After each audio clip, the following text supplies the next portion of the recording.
waa guri khayr weeye waa meel lagu madadaalan karo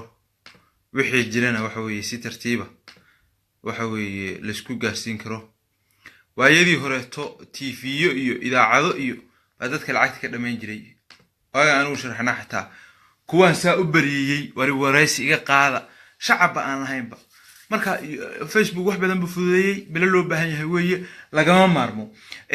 halkan qodobo dhowr caawino yaala intii waa gaxsanaa bil baan maqnaa waxaan la gaxsanaa waan rabaa caawina halka maartay ka sidaayo Ethiopia oo burburtay wadadii burburka qarka waxa weeye cagta saartay kala daadanaysa Soomaali madan baa ugu jirta misidan ugu ma jirto waa qodobkaas si fiican baan u dul istaagaynaa Ethiopia wadan aan darisnahay weeye danan badan baa iskaga keen xiran cidda ugu horeysa oo waxa weeye waxa halkaas ka dhaca ee taabanayso haday dhinac wanaag tahay iyo haday dhinac xun tahay inaga weeye marka inaynu si gaar ah isha ugu hayno waa wax laga maarmaana waayadan oo dhan ishaan ku hayay dushaan kala socday dad badan oo waxa weeye Soomaaliyeed oo aragtidooda waa dhageystay waa ku kala qaybsan yihiin dad badan baa waxa aaminsan in Ethiopia inaan maartay burburkeeda dan inuu ku jirin anu waxaan aaminsanahay Ethiopia burburkeeda dan weyn baa inuu ku jirta Ethiopia inay burburto Soomaali dan baa ugu jirta saasaan aaminsanahay faahfaahinteedan geliyaa intaan u gelin faahfaahinteeda Muqdisho waxa ka taagan buuq baa ka taagan hala sii sheergareeyo horta hala sii sheergareeyo sheertu waatan ku wada joognay Muqdisho dib baa ka taagan cashuurtii ganacsatada halka joogtay waa dhiibi waayeen waliba si foorxun qabiil bay galiyeen gidaar oo wixii la fadhiyaan maartay hadaaqayaan dawladdu qabiil bay cashuuraysaa dawladda federaalku hawiye cashuuraysaa saasi taagan yihiin waxa sidaas leh shacab Soomaaliyeed maaha beesha hawiyana maaha waa niman ganacsada ah oo danaystayaal oo 1 iyo 2 iyo 3 dan Soomaaliyeed wadin mid hawiye wadin mid maartay umadeed wadin baa meel walba saala taagan marka arinta sida ay u hadleen baan ugu jawaabeynaa waa u qaada dhigeena waa u saafeena hadalka dawladdu hawiye masi gaar oo cashuuraysa qodobkana waa taabanayna waxaan kaloo taabanayna khilaafka waayadatan la hadal hayay suuqa ku jira ee la leeyahay wuxuu u dhaxeeyaa farmaajo iyo khayre ra'iisul wasaare iyo maartay madaxweynaha taana waxaan xog ka hayo waxaan ka soo xuuraansaday waa hadii Ilaahay idinka ka dhigo waa idin taabsiinaya waxa weeye Ethiopia aanu galeynaa Soomaalidu way noo dameynaysaa Ethiopia burbur baa ku socda waxa weeye burbur xun baa ku socda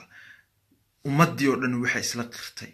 cadaan iyo madow ah Ethiopia meesha ku socoto inay tahay meeshii burburka ay saa ku burburtay wadankaas ra'iisul wasaarahooda way iscasile waa ogeedeen ilaa ay hadda ra'iisul wasaare male xaalad waxa weeye degdeg ku jirta military waxa weeye wasaaradda gaashaandhigga awood badan la siiyay shacabku ma mudaharaadi karo baa la yiri dhibaata Ethiopia ka taagan waana la isku raacay waxaan ku iri qaramada midoobay hadday tahay midowga Yurub hadday tahay Mareykanka hadday tahay dalalka reer galbeedka oo maartay arrimaha Afrika u dhun dalool hadday tahay waa wada arinteeda oo saxaafadeeda ka soo saareen waa ka walaacsan yihiin wadnahay farta ku hayaan marka inagu Ethiopia dalaan darisnahay weeye burburkeeda madanba inuu ku jirta Ethiopia mise waxa weeye dhibaata inuu ku jirta horta dad meel ku nool weeye inay horumaraan oo waxa weeye dadku anu asalkeeda waxaan jecelahay dadku inay nabad ku wada noolaadaan oo maartay iyadoo la ixtiraamayo sharaftii lagu wada joogo la ixtiraamayo qolo walba danteeda la tixgelinayo qolana lagu maartay talax tagayn qolana maartay loo xoog shooganayn qolana lagu tacadiyin laakiin Ethiopia taa dooni mayso waxaan ka xumahay dad Soomaaliyeed oo canaasiira oo dulli ah oo maskaxda laga gumeystay inay social media iyo idaacadaha uga ducaynayaan oo dadkii Soomaaliyeed marin habaabiyeen Ethiopia hadday burburto waxa weeye dan inuu kuma jirto oo ummad Soomaaliyeed oo badan oo u ducaynaysa ama u doodaysa Ethiopia aan arkay oo la yeey burburin Ethiopia ha burburkeeda intuu ku jira wuxuu ku jira waxa tahay in Ethiopia burburto waxa intuu ku jirto waxa tahay Ethiopia inaga dalba inaga haysta Ethiopia